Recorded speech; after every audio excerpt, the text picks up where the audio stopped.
Saludos y bendiciones para todos y todas. Una vez más, esta es su escuela teológica integral reformadora, acá para servir. Estamos en el núcleo número 17, vamos a ver en la clase número 13 de la materia de neumatología.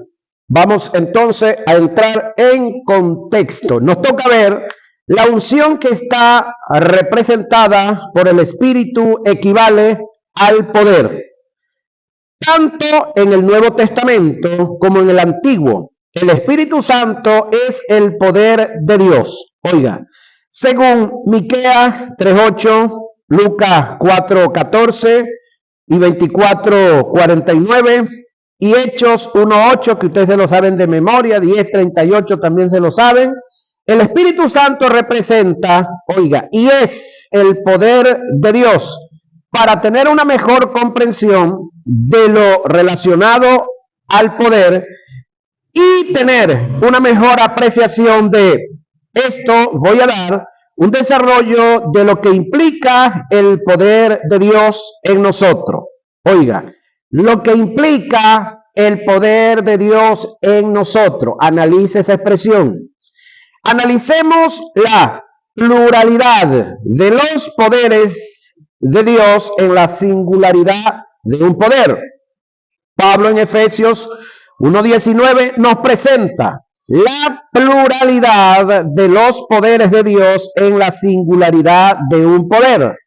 Pablo no solo presenta el poder de Dios, sino que hace mención de los poderes de Dios en el pasaje. Dice, y cuál la supreeminente grandeza de su poder. El término poder aquí es dunamis, para con nosotros los que creemos, según la operación energía del poder kratos de su fuerza iscus. Es decir, 4 manifestaciones de un poder. Según lo que acabamos de leer, el apóstol Pablo presenta, oiga, 4 poderes que están inherentes en el creyente. Vuelvo a decirlo, 4 poderes que están inherentes en el creyente, que no hay que salirlos a buscar en la ferretería, que no hay que irlos a buscar a la farmacia, que no hay que irlos a buscar al instituto teológico, que no hay que encaramarse en un cerro a orar, ayunar y vigilar para irlos a buscar y conseguirlos. Estoy diciendo que estos poderes están inherentes en todos los creyentes. No hay uno que no los tenga. Todos los tenemos. Es algo inherente en cada uno de nosotros. ¿Por qué están en nosotros? Por el Espíritu Santo que está en él. Pasemos a definir cada uno de estos poderes. Dunamis, de donde se deriva el castellano dinamita. Este término se utiliza para hacer referencia del poder en bruto que está inherente en Dios. Hablar del dunamis es referirse al poder absoluto contenido en Dios. Es como la pólvora preparada y empastada, esperando ser activada. Es decir, es como cuando usted llega por allá por la 21, donde venden todo tipo de juegos pirotécnicos. Ahí lo que hay es, en esas cajas y en todos esos paquetes, lo que hay es poder empastado.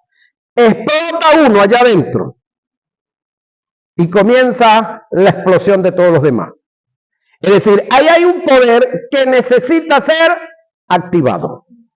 Mientras esté allá, mientras no explote uno, mientras no estén allegados a un gran calor, no pasa nada. Pero espere que explote uno adentro de una caja de esa, para que vea la plomazón que se prende. Ahora, ¿necesita esas cajas poder? No, lo tienen. Lo que tal es quietecito como deben de estar. Ahora, eso es dunamis o dinamita. ¿Qué tiene eso? Eso tiene energía. De donde se deriva el castellano energía. Tiene que ver con el poder manifestado en acción. La energía es el mismo dunamis manifestado en actividad, mientras la pólvora procesada y compactada no se active, se le llama dinamita. Al activarse se le llama energía, que tiene que ver con la detonación. Y ya estamos en los meses de que comienza la gente a comprar y a detonar cositas de esas, y en este año van a explotar más que el año pasado. Vaya cuidando a sus perros, porque este año la economía está mucho mejor y esperamos que siga mejorando. Kratos tiene que ver con expansión, con el alcance, el arrastre que tiene el dunamis cuando se manifiesta en energía. Al darse la detonación, el kratos es el radio de acción o repercusión del dunamis manifestado. El kratos demuestra la soberanía, lo insuperable e ilimitado que es el poder de Dios. El kratos muestra la potencia de Dios. Yo no sé si usted en alguna ocasión, cuando ven esos programas así en televisión, se han dedicado un poco a ver donde trabajan con las minas o en algunos sitios aperturando carreteras. Entonces se consiguen una piedra que está muy sólida, muy grande, es una roca, entonces le abren unos huecos.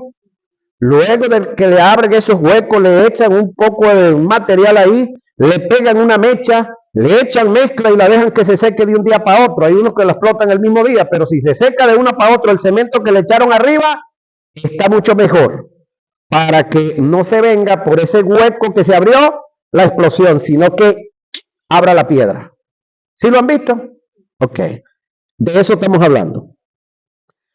Eso es Kratos. Ischus tiene que ver con el poder sobre las cosas externas o la fuerza misma. El Ischus demuestra el señorío y la autoridad irresistible e insuperable de la manifestación del poder de Dios. El Ischus en su manifestación física refleja, oiga, lo fuerte que es Dios. Este poder se manifestó en la apertura del Mar Rojo, en la vida de Sansón, hablando del Antiguo Testamento, en la resurrección de Cristo y en cada milagro que fue realizado a través del ministerio de Jesús. Ese poder se manifestó también en el ciego que pidió la vista, en el otro ciego que no pidió la vista pero que estaba ciego y Jesús escupió en el suelo, hizo la bola de barro y se la metió en el ojo, en el otro que le puso las manos encima y le escupió los ojos, y así sucesivamente. Ahora, pregunto yo, ¿hubo un enfermo en el ministerio de Cristo que Cristo le ministró y no se sanó? ¿Por qué razón? Porque el poder que estaba en Cristo era irresistible. Hubo un endemoniado que salió al encuentro de Jesús, porque Jesús no andaba buscando endemoniado, Jesús andaba llevando el mensaje, predicando las buenas nuevas de salvación. Enfermo que se lo presentaban, lo sanaba. Enfermo que traían, lo sanaba. Endemoniado que se atravesaba y trataba de impedir, lo echaba fuera. Pero Jesús no andaba ni buscando enfermo, ni buscando endemoniado. Jesús andaba predicando la palabra. Ese es otro detalle. Jesús no cargaba una pancarta y escrito allá arriba decía: se echa fuera demonio a domicilio o se sana enfermo de casa en casa. Nada de eso. Jesús andaba predicando el mensaje que se le encomendó y de regalo, de ñapa, de gratitud, estaba sanando enfermos y libertando endemoniados. Eso era de regalo. Y a los que tenían mucha hambre les llenaba el buche también de pan y de comida. Pero eso era de ñapa también, de regalo. Pero lo principal era la palabra, era el mensaje. Ahora, ese mensaje llevaba dunamis, energía, kratos y ischus, que tiene que ver con el poder sobre las cosas externas, que es lo que se pudo ver y se pudo manifestar en cada una de las acciones de Jesús, el señorío y la autoridad irresistible en cuanto a la enfermedad, en cuanto a los demonios, en cuanto a todo lo, incluso la tormenta en el mar no pudo resistir la autoridad de Jesús. Esa manifestación del poder cuando le dijo al viento, calla, y a las olas cesen, todo se calmó, todo se paró. El iscus en su manifestación física refleja lo fuerte que es Dios. Este poder se manifestó, como ya lo dije, en la apertura del mar Rojo, cuando Moisés extiende la vara, toca el agua y el mar se abrió. No es que se abrió, lo abrieron. ¿Quién lo abrió?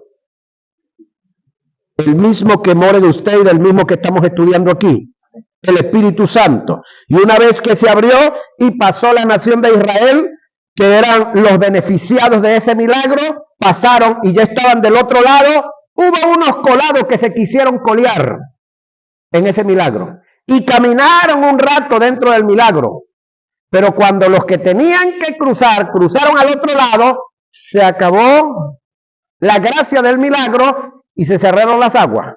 Y lo que fue milagro y bendición para uno fue maldición para otro, porque hasta ahí llegó la vida del ejército que se atrevió a caminar en lo sobrenatural de Dios, sin ser llamado. Tremendo esto, ¿no? Ahora, la capacidad de poder con el que contamos. ¿Sí? Escuché la expresión. La capacidad de poder con el que contamos. No es el que tenemos que estar pidiendo. No es el que debo de hacer ciertas acciones de, pudiéramos decir, para lograr obtenerlo. No. 1, conocerlo. 2, aceptarlo. 3, confesarlo. 4, caminar en ello. Los 4 pasos de la fe.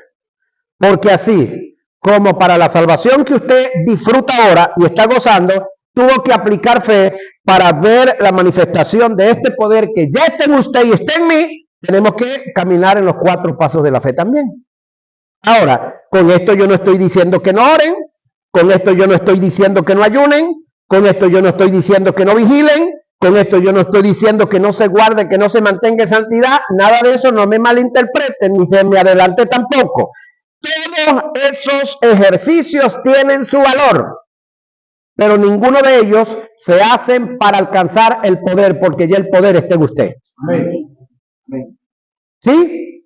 Ok. El poder en usted ya es un derecho, pero usted necesita conocerlo.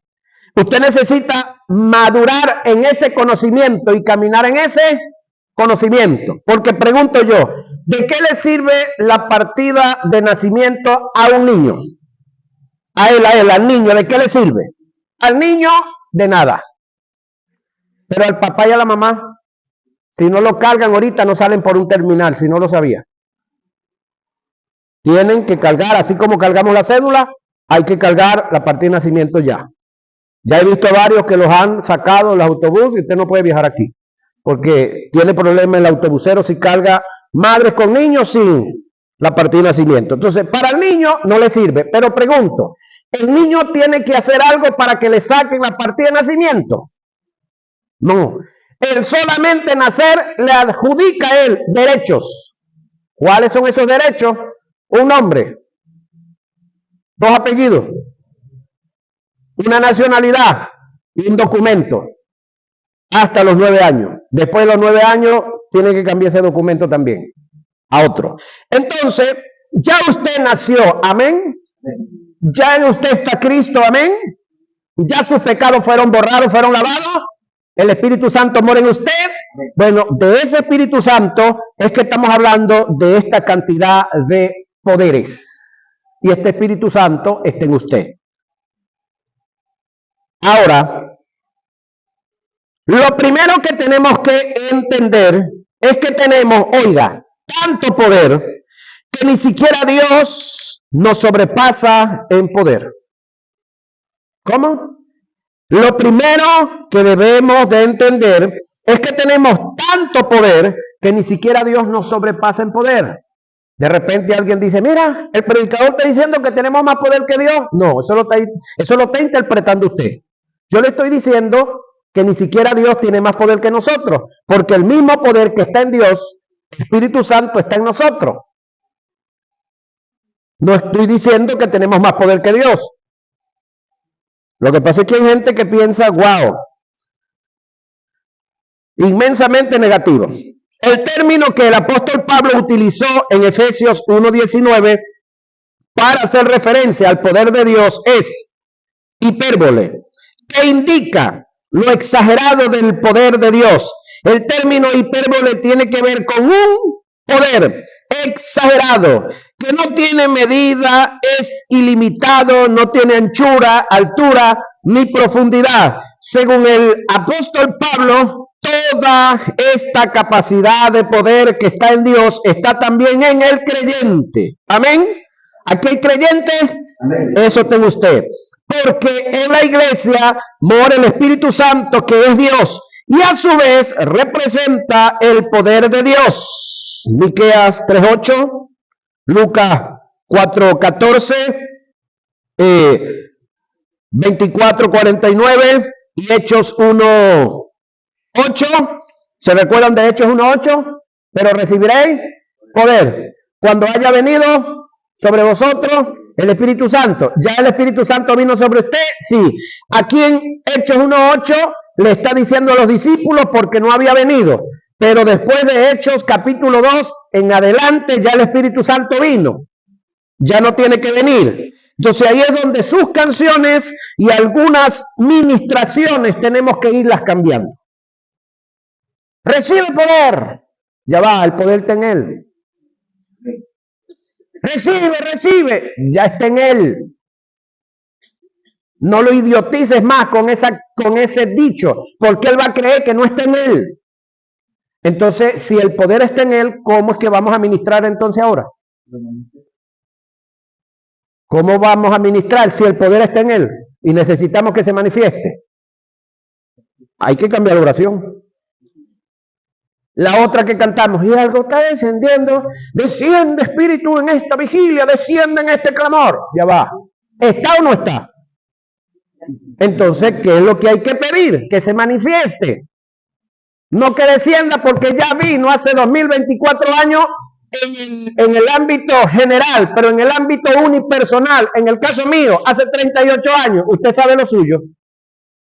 Si usted no sabe cuándo usted se entregó, cuándo usted nació de nuevo, hay que comenzar a revisar. Entonces, ya ese espíritu está en usted, ¿cómo es que le vamos a pedir que descienda? ¿Cómo es que yo le voy a orar a usted y le voy a decir que reciba poder si el poder ya usted lo tiene? ¿Saben qué se fueron? Amén. Qué silencio, amén. Si analizamos el poder de Dios en operación, nadie puede sobrepasar a Dios. Sí, en la operación del poder. Porque ¿quién, sino Dios, puede crear mundo y todo lo que está hecho? Pero si analizamos el poder en capacidad desde el punto de vista cuantitativo, ni siquiera Dios nos sobrepasa en poder. Porque el mismo poder que está en Dios está en nosotros. ¿Alguien puede decir algo? Porque en nosotros está el Espíritu Santo de Dios y Él es el poder de Dios. Según todo lo que hemos enseñado acerca de los poderes de Dios y nuestra capacidad de poder, como receptores de ese poder, no necesitamos más poder ni pedir poder. Lo que tenemos es que hacer, lo que tenemos que hacer es descubrir, oiga, cómo desatarlo y ejecutarlo. Amén. Entonces, ¿necesita la iglesia poder? No. ¿Qué necesita? Saber cómo desatarlo. La manifestación de la presencia de Dios en el Espíritu relativo al poder. La omnipresencia de Dios no tiene nada que ver con la presencia manifestada de Dios por igual, la de Cristo y la del Espíritu. Para entender esto, debemos hacer un análisis de lo que es la omnipresencia de Dios en su más amplio sentido. La omnipresencia no es aquella que obliga a Dios a estar en todas partes, aunque no lo quiera. La omnipresencia es la habilidad que Dios tiene de estar en todas partes cuando Él quiera. Indica que se da la posibilidad de que existan lugares donde Dios no esté sin negar su omnipresencia. Es decir, Dios está donde Él quiera estar y esto no niega su virtud de ser omnipresente. Esto es esto que se da en Dios en relación a su omnipresencia, se da en Cristo, acto que no se puede dar, oiga, en el Espíritu. La presencia corporal del Espíritu en la iglesia como su morada obliga al Espíritu a estar aun donde Él no quiera estar, por la sencilla razón que donde haya un creyente, independientemente en la situación en la que se encuentre, hablando de condiciones de pecado, allí está el Espíritu de Dios con él. Por esta razón hay que hacer una diferencia entre lo que es la omnipresencia del Espíritu, la presencia corporal del Espíritu en la iglesia como su morada y la presencia manifestada del Espíritu en la vida de un creyente. La presencia manifestada de Dios es tan determinante en lo absoluto para todo lo que emprendas en relación a Dios, que Moisés determinó no hacer nada en relación a Dios si Dios no iba con él. Analicemos el pasaje que registra esta verdad.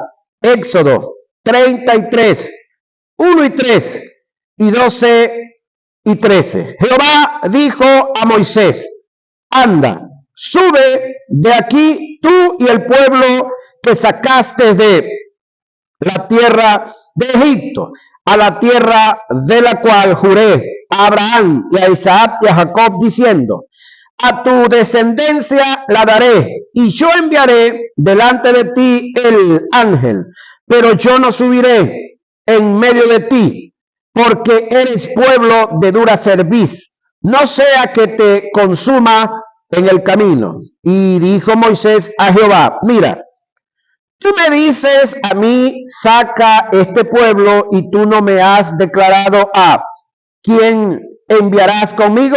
Sin embargo, tú dices: yo te he conocido por tu nombre y has hallado también gracia en mis ojos. Ahora pues, si he hallado gracia en tus ojos, te ruego que me muestres ahora tu camino para que te conozca y halle gracia ante tus ojos. Y mira que esta gente es pueblo tuyo. Y el Jehová dijo a Moisés: mi presencia irá contigo y te daré descanso. Y Moisés respondió: si tu presencia no ha de ir conmigo, no nos saques de aquí. Tommy Tilley, un conocido predicador, escritor norteamericano, en una ocasión le dijo a Dios en su oración, muy atrevida, pero que trajo resultados positivos. Él le dijo: Señor, poco me importa que tu espíritu esté aquí si no se hace manifiesto.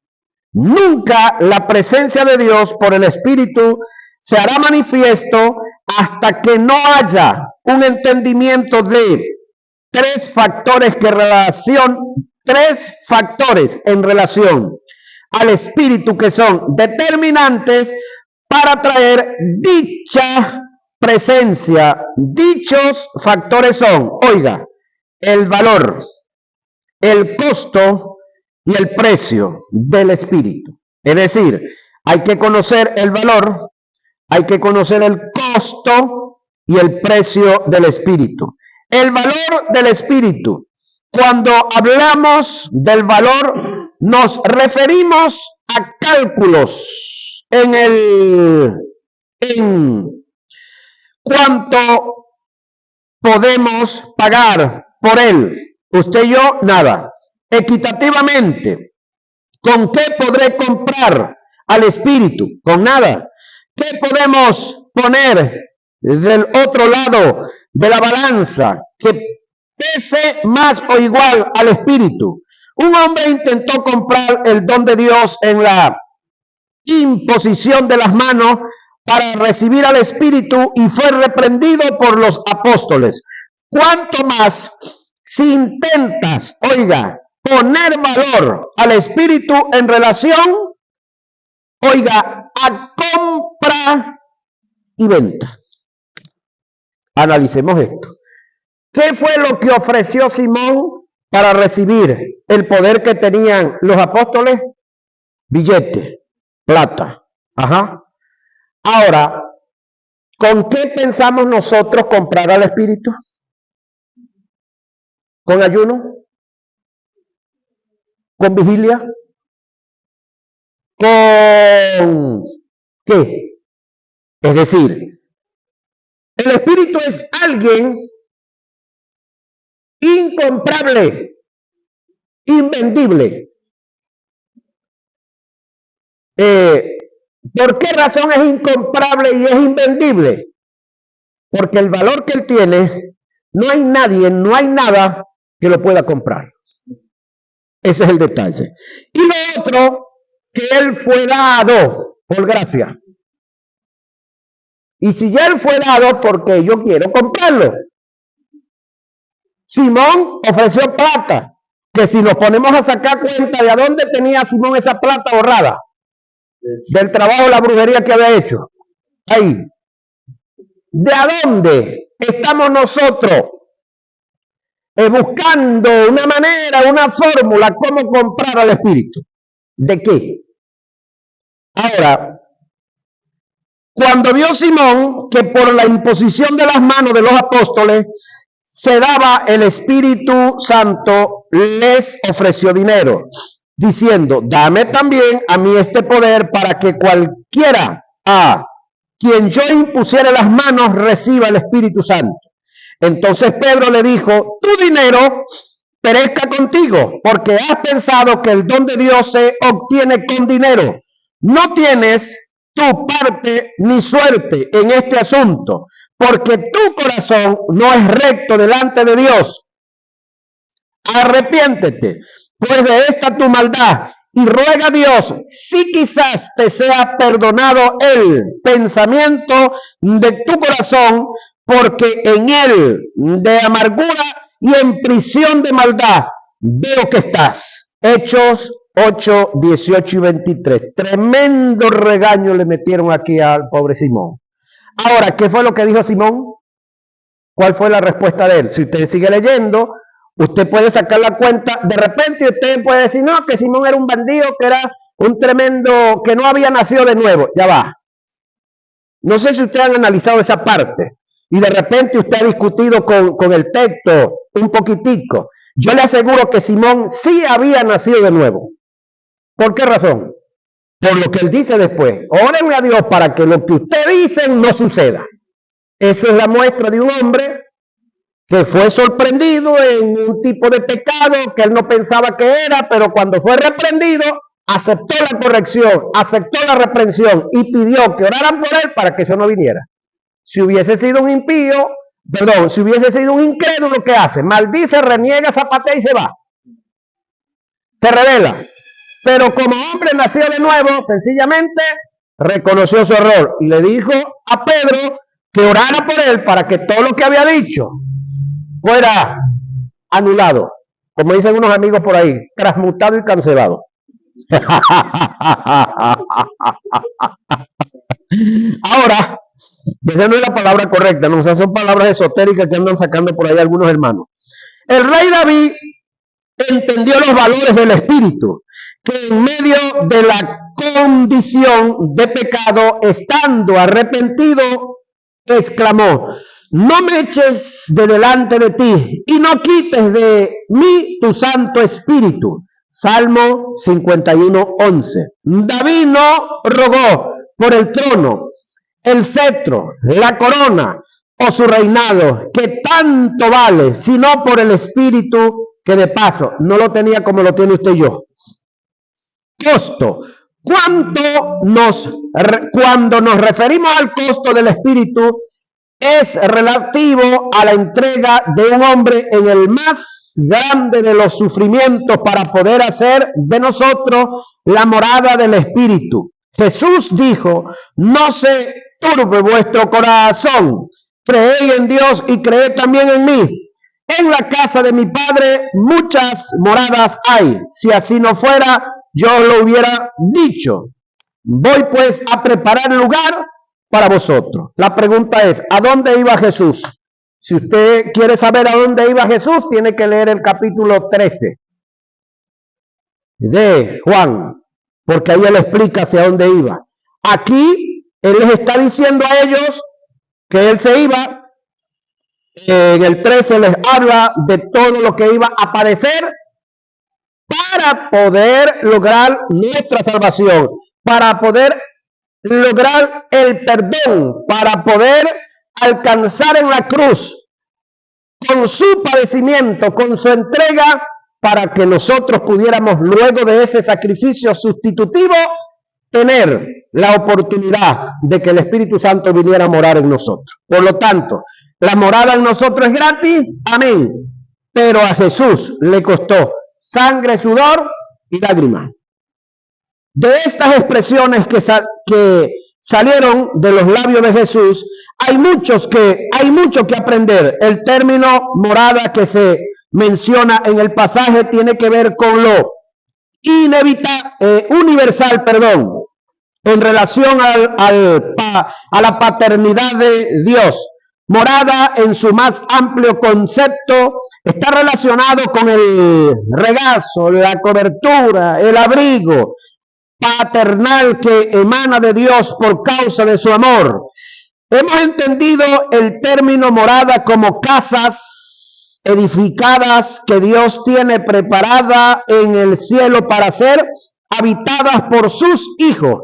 Esta posición es totalmente falsa, por la razón que la frase voy pues a preparar lugar para vosotros, que está en el mismo pasaje en relación y que encierra un pensamiento, presenta un contraste con lo antes dicho, por la razón de que si Dios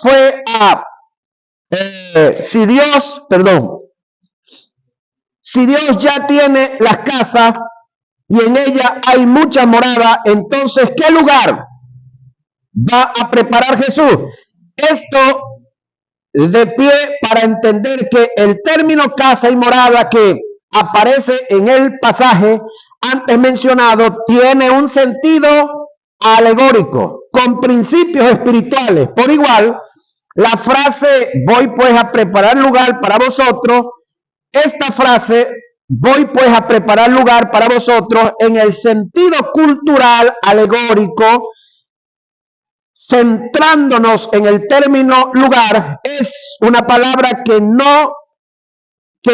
lo jurídico, significa derecho, autoridad, legalidad, propiedad, asignación, posición, delegación, potestad, por lo que determina que a donde Jesús fue a preparar lugar para nosotros fue en la cruz, ocupando nuestro lugar, y a causa de su muerte y resurrección nos dio la potestad en la fe de ser hechos hijos de Dios, colocándonos en la posición y el lugar donde Él está. En adición a esta verdad que acabamos de presentar, podemos entender otra verdad en relación al sacrificio de Cristo y al Espíritu. Jesús dijo: pero yo os digo la verdad, os conviene que yo me vaya, a preparar lugar. Porque si no me fuere a preparar lugar, el Consolador, oiga, no vendría a vosotros. Mas si me fuere a preparar lugar, por supuesto, os lo enviaré. Es decir, ese os lo enviaré es después de que Él preparara lugar. Perdón.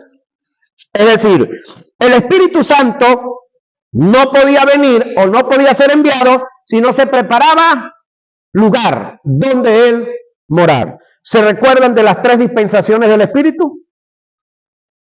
¿Sí? Las 3 dispensaciones del Espíritu de Génesis capítulo 6. ¿Sí? La primera dispensación, Antiguo Testamento, antes de la ley, los salmos y los profetas. Segunda dispensación,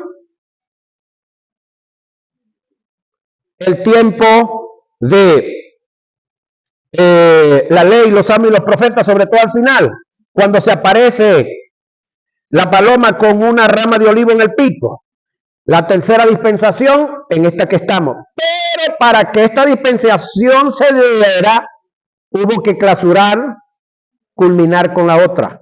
Quita esto primero y establece esto último. ¿Sí? Ahora, una transición que hay que leerse, hermanos queridos, los motivos. Hay que leerse el Sermón del Monte. Y el Sermón del Monte no es Mateo capítulo 5 nada más. Es el 5, es el 6 y es el 7, hasta el 8. 110 versículos. Hay que leerlo una, otra y otra. Y en el capítulo 5 usted se va a conseguir una frase por allá dicha. ¿Oíste que fue dicho a los antiguos? Mas yo digo ahora. ¿Sí? En varias ocasiones. ¿Cómo se llama eso? Cambio. ¿Cómo se llama eso? Reforma. ¿Cómo se llama eso? Transformación. ¿Cómo se llama eso? Cambio de pacto. ¿Cómo se llama eso? Revolución. Lo que pasa es que la gente solamente entiende de revolución desde el punto de vista terrenal, sociopolítico, pero espiritual también lo hay. Amén. Ahora podemos entender, según lo que analizamos, que la morada del Espíritu en nosotros costó sangre, sufrimiento, padecimiento, tortura, a causa de los clavos, las espinas, las flagelaciones, las trompadas que cayeron en la humanidad de un hombre llamado Jesús. Precio tiene que ver con devoción, entrega, renuncia, abnegación, consagración, que nos conduce a la comunión y a la intimidad. El vivir en contraste a estas virtudes es contristar, apagar, apostatar en contra del Espíritu, cercenando la manifestación de su presencia en nosotros. Esto está revelado en las cartas que escribió el apóstol Pablo. No apaguéis al Espíritu, no menospreciéis la profecía, examinadlo todo, retén lo bueno y absteneos de toda especie de mal. Primera a Tesalonicenses 5, 19 y 22. Ninguna palabra corrompida salga de vuestra boca, sino las que sean buenas para la necesaria edificación, a fin de dar gracia a los oyentes, y no contristéis, oiga, al Espíritu de Dios, con el cual fuiste sellado para el día de la redención. Quítese de vosotros. ¿Cómo así? No es el que nos los va a quitar, no es que tenemos que orar y ayunar para que Él nos los quite, ¿no? No. Quítese de vosotros toda amargura, enojo, ira, gritería, maledicencia y toda malicia. Antes sed, lo antónimo, benignos unos con otros, misericordiosos, perdonándoos unos a otros, como Dios también os perdonó a vosotros en Cristo Jesús. Efesios 4, 29 y 32. En contraste a todo esto está el fruto del Espíritu. que es el amor, gozo, paz, paciencia, benignidad, bondad, fe, mansedumbre y templanza, que lo conseguimos en Gálatas 5, 22 y 23. El detalle está que de repente a usted lo han enseñado como me enseñaron a mí. A mí me enseñaron que orara y que pidiera los dones, porque hay un texto que habla de pedir los dones. Y yo oraba, yo vigilaba, yo ayunaba, y muchos me acompañaban en esto, pidiéndole al Espíritu Santo los dones. Pero ¿quién me hablaba del Espíritu Santo? ¿Y quién me decía que para llegar a los dones tengo primero que dar fruto? Pero para dar fruto tengo que entonces cumplir lo que dice aquí arriba. Quítese de vosotros. ¿Sí? Quítese de vosotros. ¿Qué es lo que se va a quitar? Toda la amargura, enojo, ira, gritería, maledicencia, toda trampa. ¿Sí? Entonces, ese quitar se llama kenosis, para que pueda venir lo que anhelamos, la plerosis. Pero nunca llegaremos a la plerosis sin antes pasar por la kenosis.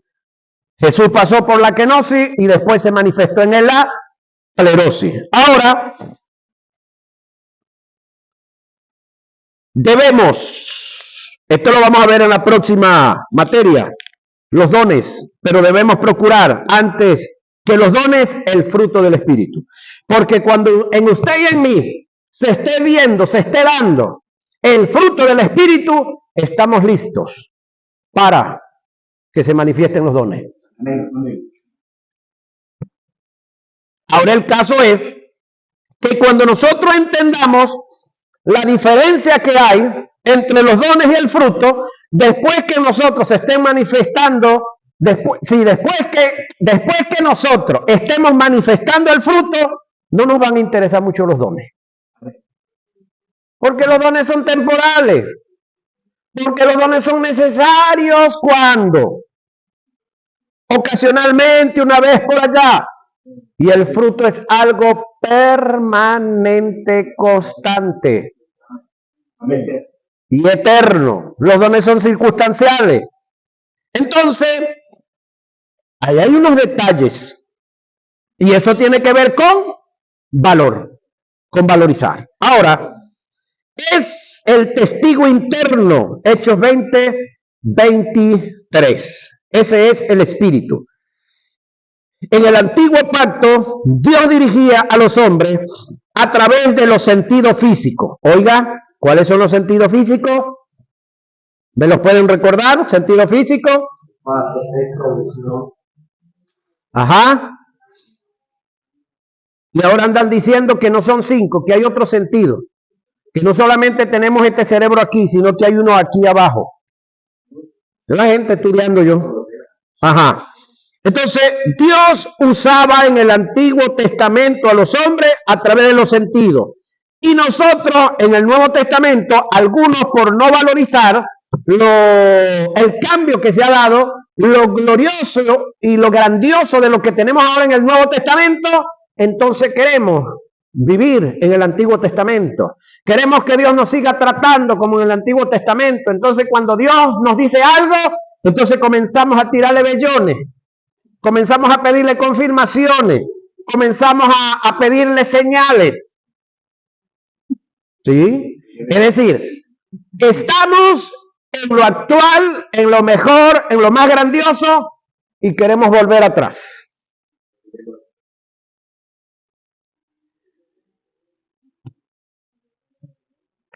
En cuanto a la fe, yo se los he demostrado que en el Antiguo Testamento nadie tuvo fe como fruto. Se manifestó como don. La fe. Para cumplir un propósito. En nosotros ahora la tenemos como fruto. Y si fuera necesario que se manifieste el don, una sobremarcha ahí, es necesario. Pero ya va, ¿le damos el valor a la fe como fruto o le damos más valor a la fe como don? ¿O queremos volver allá a las circunstancias, a los momentos, como la electricidad de los motores de los carros, intermitente? No, tenemos la permanente, la continua, y la queremos intermitente, como en el Antiguo Testamento, de vez en cuando y de cuando en vez. En el Antiguo Testamento, ellos para poder captar el mensaje de Dios tenían que ver, oír, tocar y oler. Dios no podía tener comunión con ellos en el espíritu, porque estaban muertos espiritualmente. Los hombres necesitaban de vellones, nubes, columnas de fuego, zarza ardiendo, tumín y el urín, trueno, relámpago, oiga lo que viene, y voz audible de Dios. Es decir, en estos tiempos, querer oír la voz audible de Dios no es ser espiritual, señores y señoras. En este tiempo, pedirle a Dios que me hable auditivamente, quiero escuchar la logión de Dios, no es una actitud de un hombre ni de una mujer espiritual. Eso es la actitud de un hombre carnal, como en el Antiguo Testamento. ¿Por qué razón? Porque Dios dejó a un agente para perfeccionar a la iglesia. Y ese agente tiene 3 únicos elementos para perfeccionar a la iglesia, no hay más. ¿Cuáles son esos 3 elementos? La palabra escrita, que la tenemos de diferentes formas. El que no puede acceder y comprar una en la librería, pues va al teléfono inteligente, se mete en Play Store y ahí baja la versión que quiera. Y entonces ahí puede tener Biblia gratis. De paso hay una que tiene 27 traducciones en español, una sola aplicación. Ajá. Y en ese caso, el Espíritu Santo tiene la palabra escrita, tiene los dones ministeriales, 5 dones ministeriales que están activos, y tiene como último recurso los dones espirituales, que entre ellos es la logión, la voz de Dios audible. Entonces, muchos de nosotros creemos que un hombre es muy espiritual porque dice, hermano, yo estaba haciendo tal y tal cosa y escuché la voz de Dios que me dijo. Mire, cuando Dios tiene que llegar a ese extremo con ese individuo, así es de porfiado ese hombre o esa mujer. Porque no le paró a la Biblia escrita, no le paró a algún ministro que algún día, en algún momento le dijo algo. Tuvo Dios que usar el último recurso, la voz audible. Y los que no le paran a esa, bueno, viene lo que nosotros conocemos como la vara de hierro. La circunstancia, ¿no? Ahora, ¿eso es muestra de espiritualidad? No. Ellos no tenían percepción espiritual. Oiga, en el Antiguo Testamento, en la dispensación de la gracia, Jesús habla con el Padre, Juan 14:16. El Padre habla con el Espíritu, Juan 16:13. Y el Espíritu habla con nosotros, Apocalipsis 2:7 al 11 y 29. ¿Sí? Esa es la actualidad. Oiga, en la dispensación de la gracia, Jesús habla con el Padre, Juan 14:16. El Padre habla con el Espíritu, Juan 16:13, y el Espíritu habla con nosotros, Apocalipsis 2:7 al 11 y 29. Pablo dijo que el hombre natural, refiriéndose a los no convertidos, no puede entender las cosas que son del Espíritu, porque se han de discernir espiritualmente.